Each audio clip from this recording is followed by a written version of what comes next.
Good morning, my dear students and faculty members who are watching this video and this channel.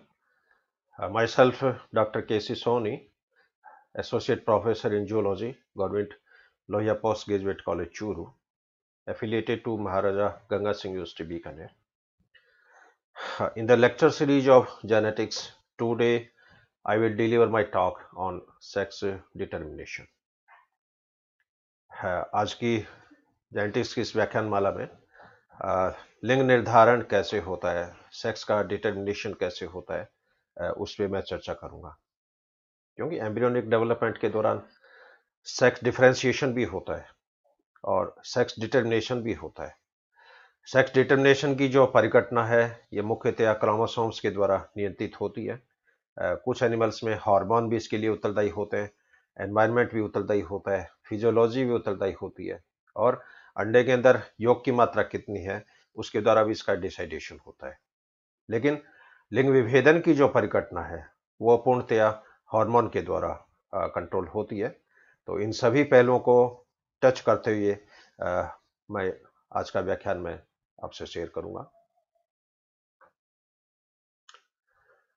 Sex determination के कुछ historical concept भी हैं जो कि मान्यता प्राप्त नहीं है, लेकिन इस पे बहुत ही शॉर्ट में मेन जो पॉस्टुलेशन पुराने जो वैज्ञानिक हैं, दार्शनिक हैं जिन्होंने प्रपोज की है, वो मैं आपसे शेयर करना चाहूँगा।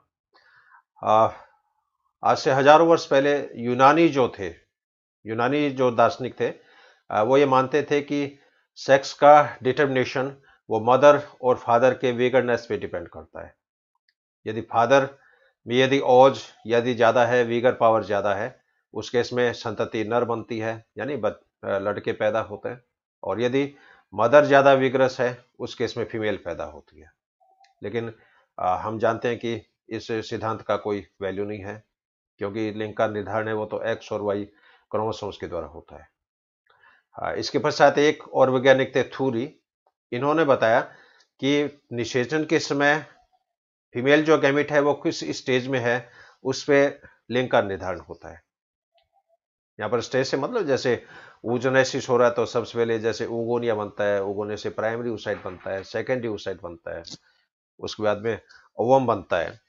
और फर्टिलाइजेशन के समय जो फीमेल गैमिट है वो किस स्टेज में है, फीमेल गैमिट ओवम स्टेज में है या सेकेंडरी oocyte में है या प्राइमरी oocyte में है, तो किस अवस्था में निषेचन होता है उस पे संतति का लिंग निर्धारित होता है। लेकिन इसमें भी ये कंसेप्ट पूरी हद तक सही नहीं है, क्योंकि निषेचन जो होता है वो तो ओवम स्टेज में होता है। कई बार ये जरूर होता है कि प्राइमरी oocyte स्टेज में स्पर्म उसके कांटेक्ट में आ जाते हैं, लेकिन इनके न्यूक्लियस का जो फ्यूजन होगा वो हैप्लॉइड स्टेज बनने के बाद में होता है। एक वैज्ञानिक और थे गैलन। इन्होंने बताया कि यदि फीमेल में दाहिने अंडाशय से यदि ओवम बनेगा और उस ओवम का यदि फर्टिलाइजेशन होता है, उस केस में नर संतति उत्पन्न होती है। और लेफ्ट साइड की ओवरी से जो ओवम बनेगा उसका यदि फर्टिलाइजेशन होता है तो फीमेल संतति उत्पन्न होती है। लेकिन इस कंसेप्ट का भी कोई सिग्निफिकेंस नहीं है, कोई साइंटिफिक सिग्निफिकेंस नहीं है।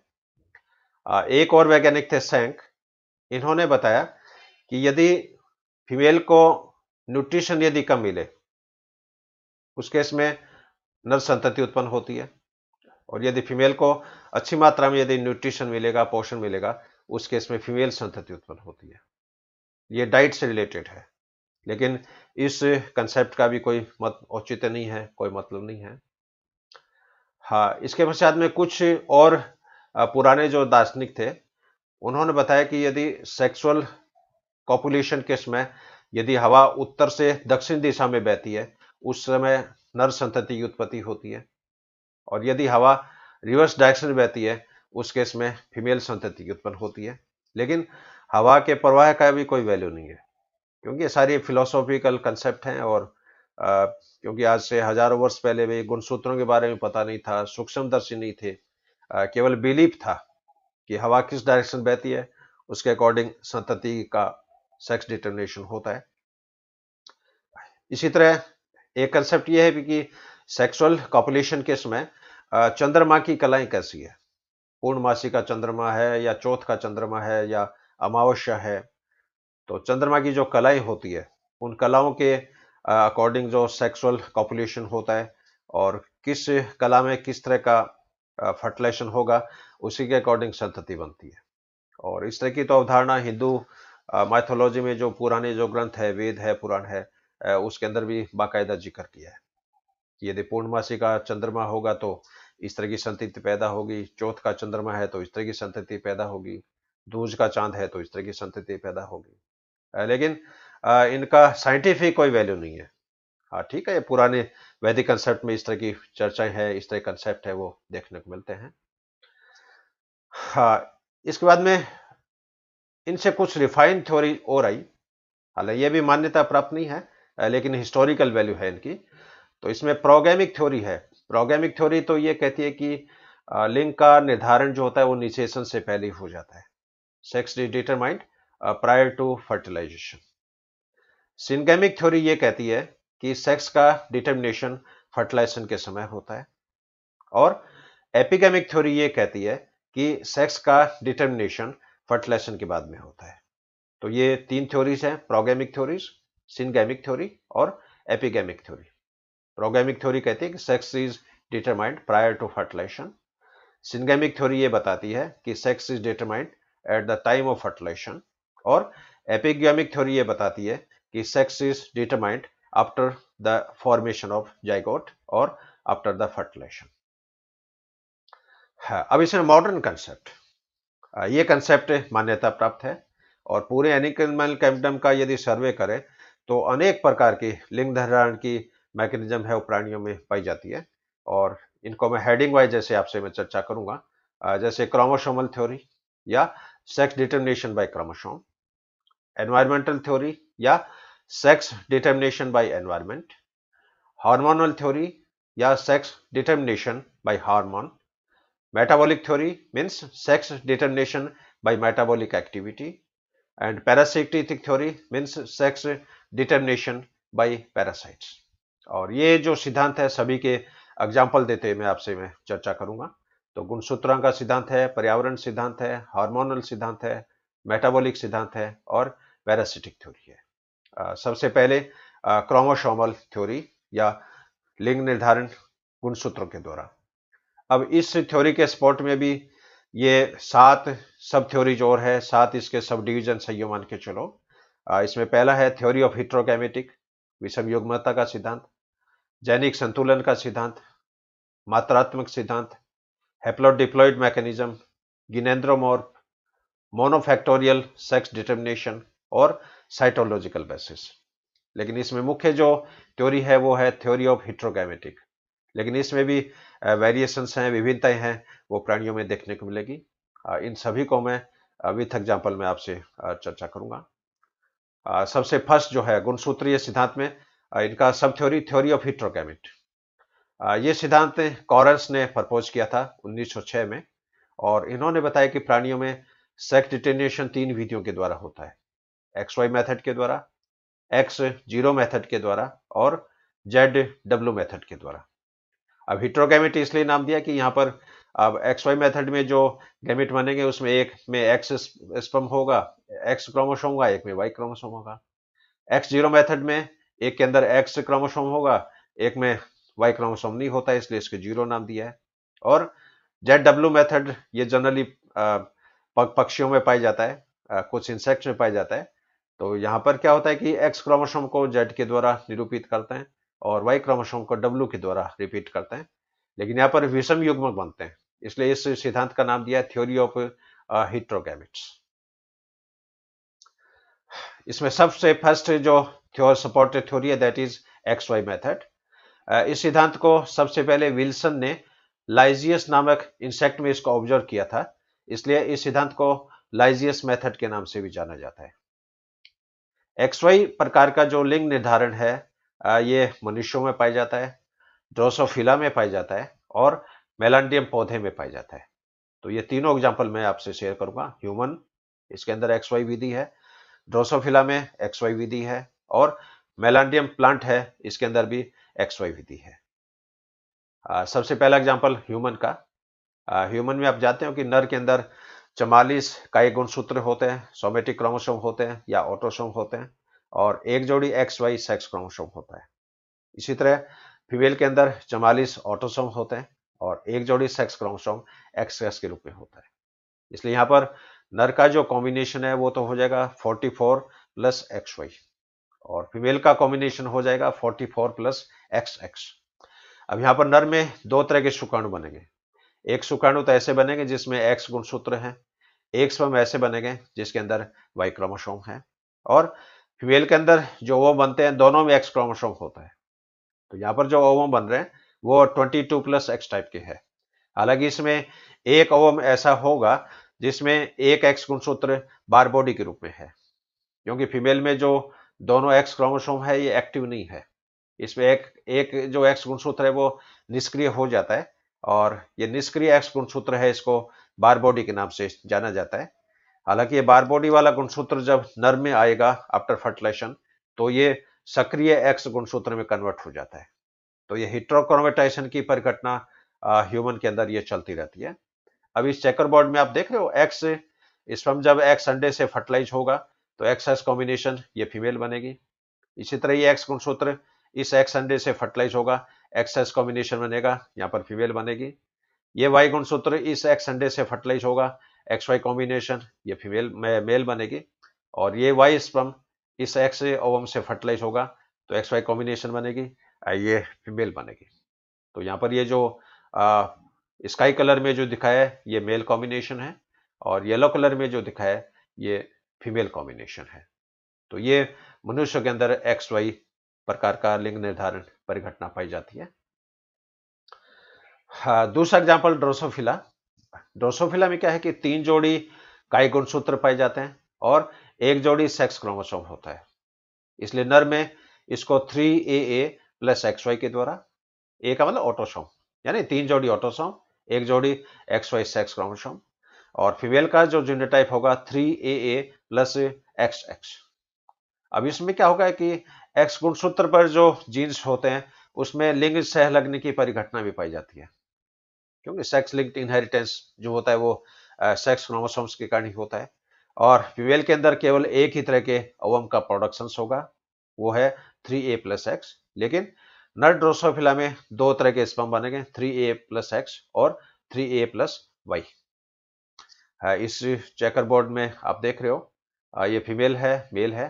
फीमेल के अंदर दो तरह के ओवम बन रहे हैं, नर के अंदर दो तरह के सॉरी फीमेल में एक ही तरह का ओवम बन रहा है और मेल में दो तरह के स्पर्म बन रहे हैं, एक्स टाइप के वाई टाइप के। अब जिन जिन कॉम्बिनेशन में एक्स एक्स कॉम्बिनेशन होगा वो फीमेल में कन्वर्ट होती है, जिनमें एक्स वाई कॉम्बिनेशन होता है वो नर में कन्वर्ट हो जाता है। तो मनुष्यों में जिस तरह लिंग निर्धारण की परिघटना होती है वही सेम परिघटना ड्रोसोफिला में भी देखी जाती है। तीसरा एग्जाम्पल है मेलांड्रियम पौधा। अब इस मेलांड्रियम पौधे के अंदर एक्स क्रोमोसोम और वाई क्रोमोसोम, इन दोनों की आकार और आकृति अलग अलग है। अब इसमें इनका जो नीचे का जो भाग है, ये जो क्रीमी कलर में जैसे दिखाया है, ये भाग होमोलोगस होता है, समजात प्रकार का, जबकि एक्स और वाई वैसे देखें तो समजात गुणसूत्र नहीं है। लेकिन इन गुणसूत्रों का नीचे वाला जो क्रीमी जो पोर्शन दिखाया है ये होमोलोगस टाइप का होता है। इसके अलावा इसमें अलग अलग ये रीजन्स हैं, वाई क्रोमोसोम में जैसे ये रीजन है, ये सेकंड रीजन है, ये थर्ड रीजन है, और अलग अलग रीजन्स के अलग अलग करेक्टरिस्टिक्स होती है। तो जो भी रीजन यदि डैमेज हो जाएगा उसके अकॉर्डिंग संतति का जीनोटाइप जो होता है वो डिसाइड होता है। लेकिन यहाँ पर एक विचित्र परिघटना और पाई जाती है इस पौधे में।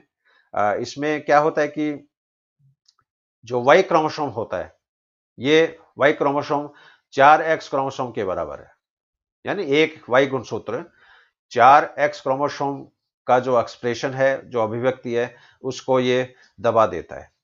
जैसे इस चार्ट में आप देख रहे हो, यदि एक्स एक्स कॉम्बिनेशन है फीमेल बनेगी, एक्स वाई कॉम्बिनेशन है मेल बनेगी, एक्स एक्स वाई कॉम्बिनेशन है नर बनेगा, डबल एक्स वाई कॉम्बिनेशन है नर बनेगा, ट्रिपल एक्स वाई कॉम्बिनेशन है नर बनेगा।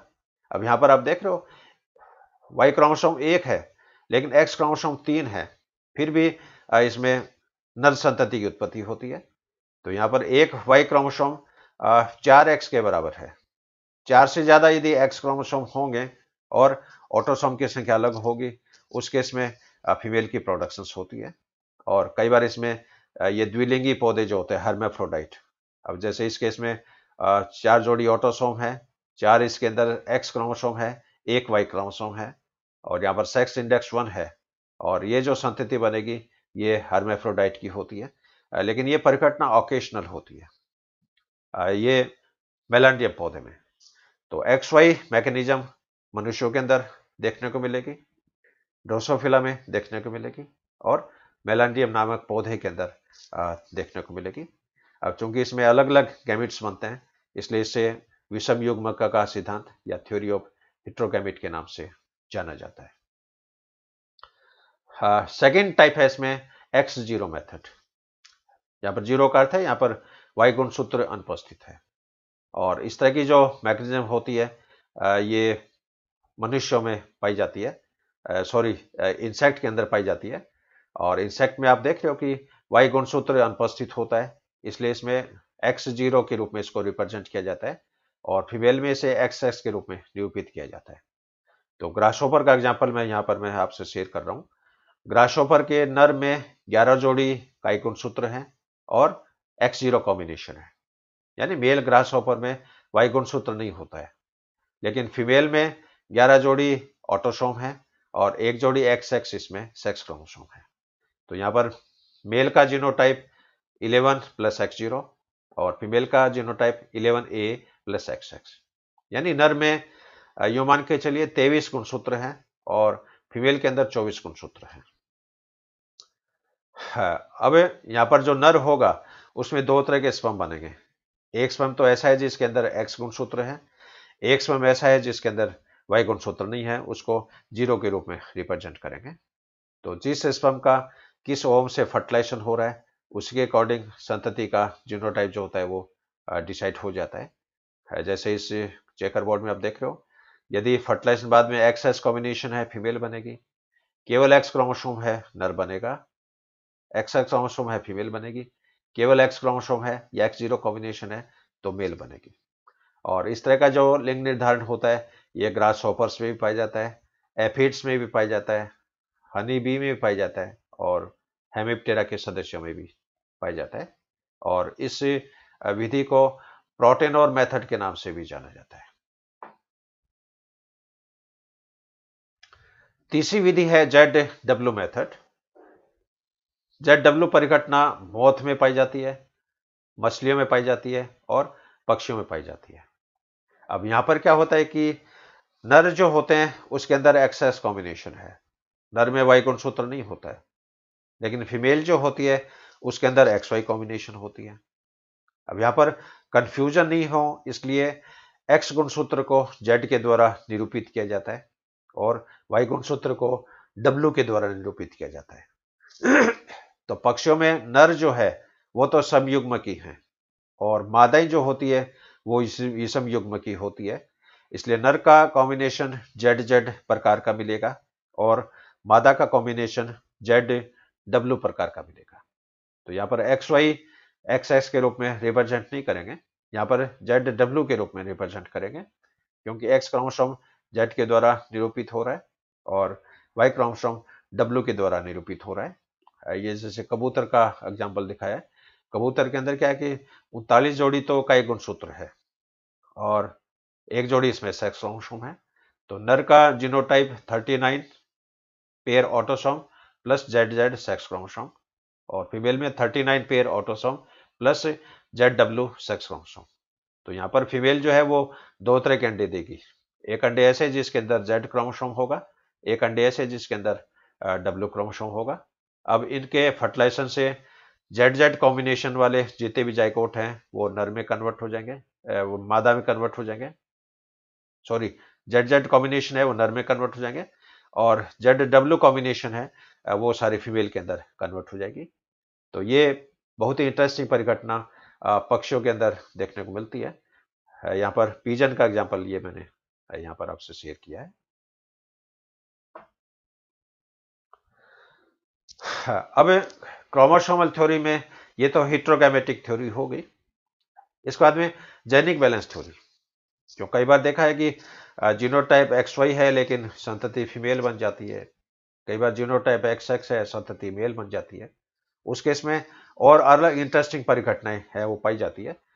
तो यहाँ पर जैनिक संतुलन का जो सिद्धांत है, ये सबसे पहले सीबी ब्रिज ने प्रपोज किया था, और ये थ्योरी है वो ड्रोसोफिला में जैसे इन्होंने प्रेक्षित की है हजारों एग्जाम्पल्स के द्वारा। और सेक्स इंडेक्स के लिए ये फॉर्मूला होता है, इसमें सेक्स इंडेक्स बराबर number of X chromosome upon autosome set, यानी उस प्राणी में एक्स क्रोमोसोम कितने हैं और कई गुणसूत्रों के कितने सेट है। तो सेक्स इंडेक्स बराबर X upon A. X means number of X chromosome और A means number of set of autosome. तो सेक्स इंडेक्स के आधार पर संतति का लिंग निर्धारण है वो ड्रोसोफिला में डिसाइड होता है। और ये चेकर बोर्ड है, आप देख रहे हो इस टेबल के अंदर। मान लीजिए 3 सेट ऑटोसोम के हों, 3 इसके अंदर एक्स क्रोमोसोम हों और ए 2 सेट ऑटोसोम के हों, तो 3/2 सेक्स इंडेक्स हो गया 1.5। अब इसमें आप देख रहे हो सेक्स इंडेक्स यदि एक से ज्यादा हो, मोर देन 1 हो, उस केस में मेटा फीमेल या सुपर फीमेल बनती है। सेक्स इंडेक्स यदि 1 हो, उस केस में नॉर्मल फीमेल बनेगी। सेक्स इंडेक्स यदि 1 और 0.5 के बीच में हो, उस केस में इंटरसेक्स बनेंगे। सेक्स इंडेक्स यदि 0.5 हो, उस केस में नॉर्मल मेल की फॉर्मेशन होगी। और सेक्स इंडेक्स यदि 0.5 से कम हो, उस केस में मेटा मेल या सुपर मेल की फॉर्मेशन होती है। ये वही कंक्लूजन टेबल एक बार फिर। यदि सेक्स इंडेक्स 1 से ज्यादा हो, उस केस में सुपर फीमेल या मेटा फीमेल बनती है। सेक्स इंडेक्स यदि 1 हो, उस केस में नॉर्मल फीमेल बनती है। सेक्स इंडेक्स यदि 1 और 0.5 के बीच में हो, उस केस में इंटरसेक्स की फॉर्मेशन होती है। सेक्स इंडेक्स यदि 0.5 हो, उस केस में नॉर्मल मेल की फॉर्मेशन होती है। और सेक्स इंडेक्स यदि 0.5 से कम हो, उस केस में सुपर मेल या मेटा मेल की उत्पन्न होती है। तो ये परिघटना ड्रोसोफिला में भी देखने को मिलती है। तो ड्रोसोफिला में XY टाइप की लिंग निर्धारण की विधि तो है ही, उसके अलावा उस संतति में कितने सेक्स क्रोमोसोम हैं, कितने उसमें ऑटोसोम्स हैं, उस सेक्स इंडेक्स के द्वारा भी संतति का लिंग निर्धारण होता है। क्रोमोसोम थ्योरी में तीसरी सपोर्टिव थ्योरी है क्वांटिटेटिव थ्योरी या मात्रात्मक सिद्धांत। यह सिद्धांत सबसे पहले गोल्ड स्मिथ ने प्रपोज किया था। और इस सिद्धांत के अनुसार मेल सेक्स फैक्टर जो होता है वो एक्स क्रोमोसोम पे होता है, जबकि फीमेल सेक्स फैक्टर जो होता है वो साइटोप्लाज्म में प्रेजेंट होता है। और इन एक्स फैक्टर और साइटोप्लाज्म के कंटेंट का जो बैलेंस कितना होगा, उसके द्वारा संतति का लिंग निर्धारण होता है। लेकिन ये परिघटना सभी एनिमल्स में नहीं पाई जाती है, केवल कुछ ही प्राणियों पाई जाती है। The balance of both of these determinants responsible for sex determination. ये इसमें जैसे एक टेबल के माध्यम से ये दिखाया है। ये जैसे 2 जिप्सी मोथ है, एक यूरोपियन स्पीशीज है, एक जापानीज स्पीशीज है।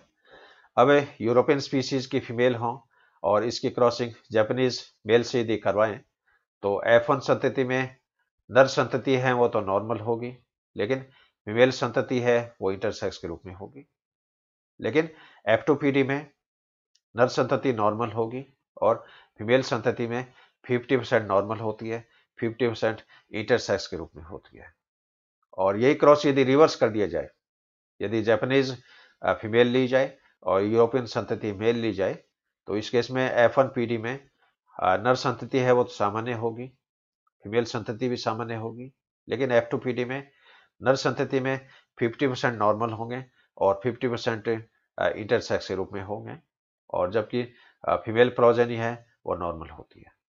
तो यहाँ पर जिप्सी मॉथ में क्या होता है कि सेक्स क्रोमोसोम तो है ही, इसके अलावा फीमेल ओवम के अंदर जो साइटोप्लाज्म है, वो साइटोप्लाज्म भी सेक्स को डिसाइड करता है, क्योंकि आजकल एक फिनोमेना चलता है न्यूक्लियो साइटोप्लाज्मिक इंटरेक्शंस।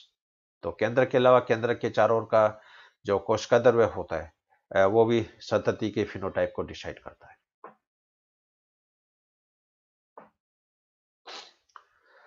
हाँ, नेक्स्ट सपोर्टिंग थ्योरी है इसमें हैप्लोइड डिप्लॉइड मैकेनिज्म। ये परिघटना मधुमक्खी में जैसे पाई जाती है, और हनी बी में आप जानते हैं उसमें 3 तरह की कास्ट मिलते हैं। उसके अंदर किंग होते हैं या ड्रोन होते हैं यानी राजा है, उसके अंदर रानी होती है, क्वीन होती है, इसके अलावा उसमें वर्कर्स होते हैं। तो यहाँ पर ड्रोन जो होते हैं वो एगुणित होते हैं हैप्लॉइड, और क्वीन जो होती है ये डिप्लॉइड होती है, फीमेल होती है, फर्टाइल होती है।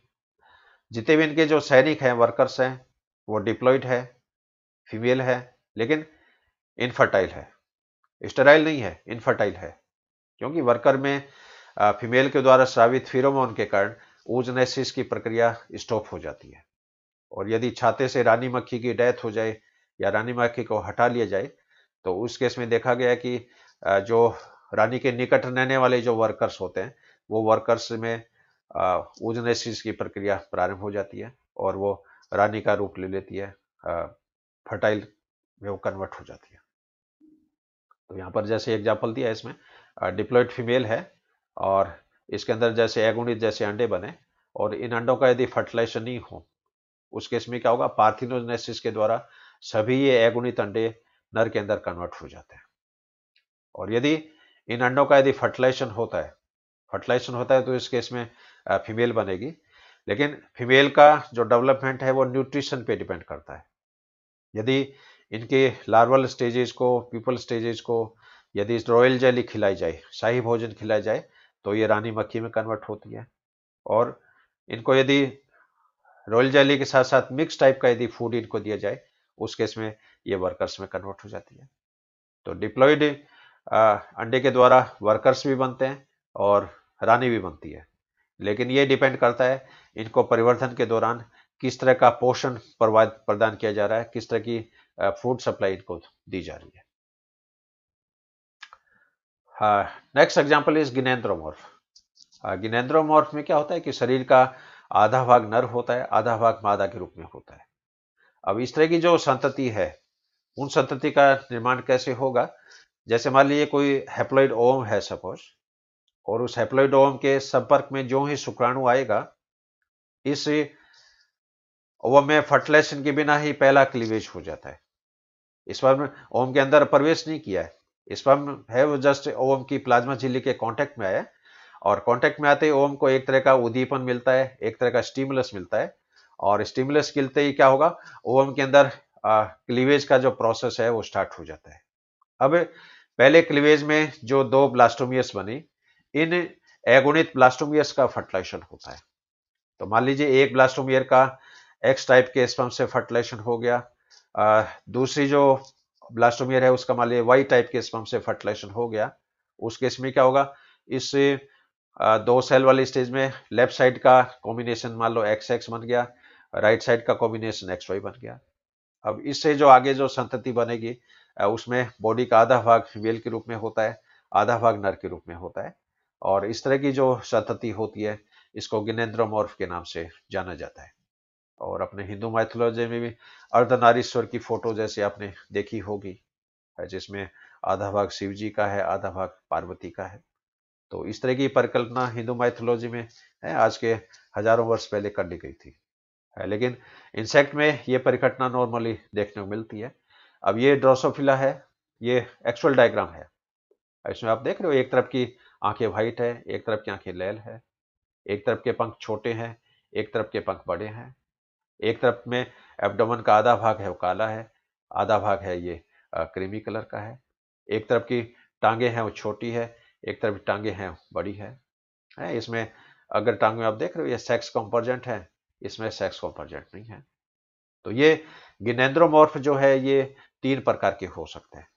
एक तो बाइलेटरल टाइप का, बाइलेटरल टाइप में क्या होगा, बाइलेटरल सिमेट्री होती है, और पूरा एनिमल एंटीरियर से पोस्टीरियर डायरेक्शंस में इसका आधा भाग फीमेल के रूप में होगा, आधा भाग मेल के रूप में होगा। एक इसमें कंडीशन होती है एंटीरियर पोस्टीरियर।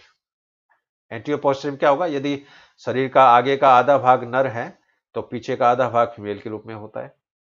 इसी तरह आगे का आधा भाग यदि फीमेल के रूप में है तो पीछे का आधा भाग मेल के रूप में होता है। और इस तरह के जो गिनेंद्रोमॉर्फ होते हैं ये एंटीरियर पोस्टीरियर के नाम से जाने जाते हैं, और सेक्स पाइबाल्ड की सिचुएशन में मिलती है। इसमें क्या होता है कि बॉडी में कुछ पोर्शन, पूरा एनिमल नहीं होगा, कुछ पोर्शन में फीमेल के जैसे करेक्टर हैं, कुछ भाग में मेल के जैसे करेक्टर हैं, और इनको मोजाइक टाइप की संतति भी बोलते हैं। और कई बार मनुष्यों में भी इस तरह के लक्षण है वो देखने को मिलेंगे। आपने कई महिलाएं देखी होगी, उनके अंगूठे जैसे जेंट्स के जैसे दिखाई देते हैं। कई लड़के होते हैं, उनका आंखें जैसे फीमेल के जैसी होती है, उनके हाथों की अंगुलियां हैं वो फीमेल के जैसी होती है। क्योंकि ह्यूमन में क्या होता है कि मान लीजिए एक्स वाई कॉम्बिनेशन है सपोज सेल्स में, और मान लो उन कोशिकाओं में वाई गुणसूत्र नष्ट हो गया सपोज। अब अगर वाई गुणसूत्र नष्ट हो गया तो एक्स वाई जो कंडीशन थी वो एक्स जीरो में कन्वर्ट हो जाएगी, और उस केस में इन कोशिकाओं में या इन अंगों में फीमेल के जो करेक्टर्स होते हैं वो डेवलप हो जाते हैं। तो ये सेक्स मोजाइक के नाम से जानी जाती है, और ये फिनोमेना है, ये फीमेल के अंदर ज्यादा देखने को मिलती है। नर में तो हालांकि बहुत कम होती है, लेकिन फीमेल में एक्स एक्स कॉम्बिनेशन है, और वहां पर क्या होता है कि एक एक्स गुणसूत्र है वो डैमेज हो जाता है। कई बार एंडोमाइटोसिस से गुणसूत्रों की, सेक्स क्रोमोसोम की संख्या भी इन कोशिकाओं में बढ़ जाती है, और उस केस में अबनॉर्मल टाइप के जो लक्षण होते हैं वो फिनोटिपिक लक्षण है वो देखने मिलते हैं। लेकिन गिनेंद्रोमॉर्फ की परिघटना इंसेक्ट में ये प्राय देखने को मिलती है, और ड्रोसोफिला तो इसका बेस्ट एग्जाम्पल है। हाँ, एक सिद्धांत है इसमें मोनोफैक्टोरियल थ्योरी, एकल कारक का सिद्धांत। ये परिघटना भी ड्रोसोफिला में जैसे ऑब्जर्व की गई है। ड्रोसोफिला में ट्रोजिन प्रेजेंट होता है जो कई गुणसूत्रों में पाया जाता है। अब मान लो ड्रोसोफिला में जीनोटाइप एक्स एक्स है, यानी जाइगोट में दो एक्स गुणसूत्र हैं, और ट्राजीन होमोजाइगस कंडीशन में है, ट्रो ट्रो। उस केस में संतति फीमेल बननी चाहिए, एक्स एक्स कॉम्बिनेशन है, फीमेल बननी चाहिए, लेकिन यहां पर संतति नर के रूप में उत्पन्न होती है, क्योंकि ट्राजीन यदि होमोजाइगस हो और जीनोटाइप यदि एक्स एक्स हो, उस केस में संतति फीमेल बनने के बजाय मेल के रूप में कन्वर्ट हो जाती है। इसी तरह जीनोटाइप यदि एक्स वाई हो और ट्राजीन होमोजाइगस हो, उस केस में संतति नॉर्मल मेल के रूप में कन्वर्ट होती है, और नर लक्षण होते हैं वो मेंटेन रहते हैं। तो ड्रोसोफिला में ट्रा फैक्टर है, ये सिंगल फैक्टर है। तो सिंगल फैक्टर है ये भी कई बार संतति के लिंग निर्धारण के लिए उत्तरदायी होता है। हाँ, एक एग्जाम्पल है इसमें साइटोलॉजिकल बेसिस ऑफ सेक्स डिटर्मिनेशंस। कई बार क्या होता है कि हम एमएससी में जैसे एक्सपेरिमेंट करवाते हैं बच्चों से। आपको मान लीजिए ब्लड की कोई स्लाइड दे दी स्टेंट की हुई, और आपसे पूछे कि ये ब्लड की स्लाइड मेल की है या फीमेल की है, तो इसमें पता चल जाता है, क्योंकि आरबीसी और प्लेटलेट में तो केंद्रक नहीं होता है, लेकिन डब्ल्यूबीसी में गुणसूत्र पाया जाता है। अब जिस ब्लड की स्लाइड में डब्ल्यूबीसी के केंद्रक में, केंद्रक झिल्ली के निकट यदि कोई डॉट दिखाई देती है गहरी अभिरंजित, इट मीन्स वो बारकोड है। और फीमेल में क्या होता है कि दोनों एक्स गुणसूत्र एक्टिव नहीं होते हैं, एक एक्स गुणसूत्र बार बॉडी में कन्वर्ट हो जाता है, और ये बार बॉडी वाला जो गुणसूत्र है ये केंद्रक की फाइब्रस लेमिना के साथ अटैच होता है, और ये माइक्रोस्कोप में हाई पावर के अंदर ही दिखाई दे जाती है। और फीमेल में बार बॉडी की जो संख्या होती है वो जितने एक्स गुणसूत्र हैं उससे एक हमेशा कम होगी। जैसे मान लीजिए दो एक्स क्रोमोसोम है, इसका मतलब इसमें एक बार बॉडी है। तीन एक्स क्रोमोसोम है, दो बार बॉडी है। चार एक्स क्रोमोसोम है, तीन बार बॉडी है। पांच एक्स गुणसूत्र हैं तो चार बार बॉडी है। और फीमेल में जितनी ज्यादा बार बॉडी होगी उसके अंदर ईडियोसी की जो परिघटना होती है, मूर्खता की जो परिघटना होती है, वो बढ़ती ही जाती है। तो ये भी एक फैक्टर है। और इसी तरह हेयर फॉलिकल को भी हम स्टेन करते हैं। बाल को जैसे जड़ से उपाड़ते हैं, जड़ से उपाड़ के इसकी हेयर फॉलिकल की सेल को एस्टोकार्बिन से आप स्टेन कर दो, और उसमें एक आप न्यूक्लियस को आप हाई पावर के माइक्रोस्कोप में देखो, यदि आपको बार बॉडी दिखाई दे रही है, इसका मतलब ये बाल का जो सैंपल है ये फीमेल का है। बार बॉडी नहीं दिखाई दे रही है, इट मीन्स ये बाल का सैंपल मेल का है। तो ये साइटोलॉजिकल बेसिस के द्वारा भी सेक्स का डिटर्मिनेशन होता है। तो ये पहला जो मेन कैटेगरी थी chromosomal theory of sex determination, और उसके कई वेरिएंट्स हैं वो मैंने आपसे शेयर किए हैं। अब सेकंड जो कंसेप्ट है इसमें सेक्स डिटर्मिनेशन बाय एनवायरनमेंट, यानी environmental theory of sex determination. इसका बेस्ट एग्जाम्पल है बोनेलिया। ये एक तरह का ये कृमि है, और इसमें क्या होता है कि फीमेल की जो बॉडी होती है उसके अंदर ही नर पाया जाता है, एंडोपैरासाइट के रूप में मान लो या सहजीवी के रूप में मान लो। अब इसमें इंटरनल फर्टिलाइजेशन होता है, क्योंकि नर फीमेल बॉडी के गर्भाशय में है और वहीं पर ये स्पर्म रिलीज करता है, और फीमेल के द्वारा जो ओवम बनते हैं उन ओवम का फर्टिलाइजेशन इस फीमेल बॉडी में हो जाता है। अब फर्टिलाइजेशन होते इसके अंदर फिर क्या होगा, डेवलपमेंट स्टार्ट हो जाता है। अब मान लो ये डेवलपिंग एम्ब्रियो परमानेंटली यदि फीमेल बॉडी के अंदर ही रह जाए तो ये नर में कन्वर्ट हो जाएगा। यदि ये एम्ब्रियो फर्टिलाइजेशन के बाद में फीमेल बॉडी से रिलीज हो जाए और पानी के अंदर आ जाए तो ये एम्ब्रियो फीमेल के अंदर कन्वर्ट हो जाएगा। और कई बार मान लीजिए फर्टिलाइजेशन फीमेल बॉडी में हो गया और 3-4 दिन डेवलपमेंट फीमेल बॉडी के अंदर हुआ और उसके बाद में एम्ब्रियो फीमेल बॉडी से निकल के पानी में रिलीज होता है, उस केस में ये इंटरसेक्स में कन्वर्ट हो जाता है। तो बड़ा इंटरेस्टिंग एग्जाम्पल है। तो बोनेलिया में फर्टिलाइज्ड एम्ब्रियो यदि परमानेंटली फीमेल बॉडी में रह जाता है तो नर का निर्माण होगा। फर्टिलाइजेशन बाद में एम्ब्रियो शीघ्र ही पानी में रिलीज हो जाता है फीमेल बॉडी से निकलकर, तो ये फीमेल में कन्वर्ट हो जाएगी। और एम्ब्रियो कुछ दिनों तक फीमेल बॉडी में रहता है, उसके बाद में ये रिलीज होकर पानी में आता है, उस केस में इंटरसेक्स की फॉर्मेशन होती है। तो एनवायरमेंट के द्वारा भी सेक्स डिटर्मिनेशन है वो प्राणियों के अंदर देखने को मिलता है। इसके अलावा हार्मोनल थ्योरी, कई बार हार्मोन्स के द्वारा भी लिंग का निर्धारण होता है। जैसे पक्षियों में देखा होगा कि नर में तो दोनों टेस्टिस फंक्शनल है, लेकिन फीमेल में एक साइड की ओवरी फंक्शनल होती है, एक साइड की ओवरी नॉन फंक्शनल होती है, या यो मान के चलो वो प्रिमिटिव स्टेज में होती है। तो कई बार क्या होता है कि पक्षियों में जो अंडाशय फंक्शनल नहीं है या प्रिमिटिव स्टेज का है या एम्ब्रियोनिक नेचर का है, वो प्रिमिटिव ओवरी कई बार टेस्टिस में कन्वर्ट हो जाती है, और टेस्टिस में कन्वर्ट होती क्या होगा, फिर उस मुर्गी के अंदर oogenesis का प्रोसेस स्टॉप हो जाएगा, अंडे देने की प्रक्रिया रुक जाएगी और मुर्गी जो होती है वो मुर्गी के अंदर कन्वर्ट हो जाती है।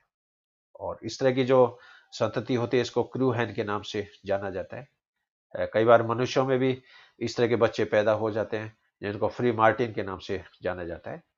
यहाँ पर आप देख रहे हो ये, अब ये फीमेल है, गाय है, ये फीमेल है, लेकिन इसमें सीन है वो आप नर के जैसे देख रहे हो। है इस तरह की परिघटना अपने मनुष्यों में भी देखने मिलती है, गायों के अंदर देखने मिलती है, कुत्तों के अंदर देखने मिलती है। और ये परिघटना जनरली उसमें होती है जब जुड़वा बच्चों की फॉर्मेशन हो रही है। तो मान लीजिए फ्रेटर्नल ट्विन है, सपोज एक एम्ब्रियो प्लेसेंटा मान लीजिए XX टाइप का है, एक मान लीजिए XY टाइप का है, और उस केस में क्या होगा, दोनों का यदि प्लेसेंटा मान लीजिए कॉमन कनेक्शन से जुड़ा हुआ है, उस केस में क्या होगा, एक एम्ब्रियो के जो हॉर्मोन्स हैं वो प्लेसेंटा के द्वारा दूसरे एम्ब्रियो में चले जाते हैं और सेक्सुअल डिफरेंशिएशन जो होता है उस परिघटना को रोक देते हैं। तो कई बार ये देखा गया कि मनुष्यों में XY जीनोटाइप XY है, लेकिन उसमें लड़की के जैसे लक्षण डेवलप हो रहे हैं, जीनोटाइप XX है लेकिन उसमें लड़के जैसे लक्षण डेवलप हो रहे हैं। तो इस तरह की जो संतति होती है ये फ्री मार्टिन के नाम से जानी जाती है और सेक्स रिवर्जल की ये परिघटना है। चौथा इसमें मेटाबॉलिक थ्योरी। इस सिद्धांत को ऑस्कर रिडले ने प्रपोज किया था और इन्होंने फाख्तों के ऊपर, रिंगडो के ऊपर एक्सपेरिमेंट किए, पक्षियों के ऊपर। तो इन्होंने पाया किया कि जिन अंडों में योग की मात्रा कम होती है उन अंडों से नर संतति का निर्माण होता है, जिन अंडों में योग की मात्रा ज्यादा होती है उनसे मादा संतति का निर्माण होता है। तो ये मेटाबॉलिक थ्योरी है। हालांकि इनमें जो गुणसूत्र हैं वो भी इसके अंदर उत्तरदायी होते हैं, फिर भी मेटाबॉलिक जो कंसेप्ट है, योग की जो कंटेंट है वो भी लिंग निर्धारण के लिए रेस्पॉन्सिबल होती है। और अंतिम जो सिद्धांत है इसमें पैरासिटिक थ्योरी, परजीवी सिद्धांत। इसमें कई बार ये देखा गया कि एक एनिमल के अंदर दूसरा एनिमल है वो परजीवी के रूप में प्रेजेंट है। अब ये जैसे केकड़ा है, केकड़े के अंदर ये सेक्युलाइना जैसे परजीवी दिखाया है। हर्मिट क्रेब जैसे आपने लेबोरेटरी में देखा होगा, जिसमें पायला के अंदर जैसे केकड़ा है वो घुसा हुआ रहता है। तो यहाँ पर ये बता रहा है कि सेक्युलाइना ऑन क्रेप। अब ये बता रहे हैं कि यदि होस्ट यदि नर हो, उस केस में क्या होगा, ये परजीवी थोड़े समय के बाद में फीमेल में कन्वर्ट हो जाएगा, और ये जो सेक्स रिवर्जल की जो परिघटना है, ये परजीविता के कारण भी ये डेवलप होती है।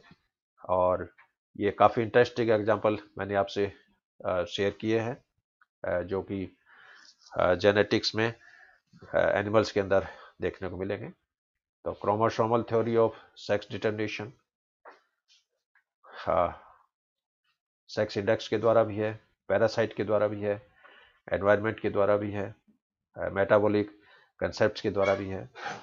और एग्जाम की दृष्टि से ये काफ़ी इम्पोर्टेंट टॉपिक है, और एग्जाम में छोटे क्वेश्चंस भी पूछे जाते हैं। जो प्रतियोगी परीक्षाएं हैं, नीट की एग्जाम है, आईएएस की एग्जाम है, आईएफएस की एग्जाम है, जीआरएफ नेट की एग्जाम है, उसमें भी इस टॉपिक पे काफ़ी क्वेश्चंस पूछे जाते हैं। फिर भी आपसे कोई क्वेरी हो, क्वेश्चंस हो, तो आप निसंकोच इस चैनल के माध्यम से व्हाट्सएप नंबर के द्वारा आप हमसे संपर्क कर सकते हैं। Thank you very much for listening my lecture very peacefully, and I will appreciate your positive feedback from all of you.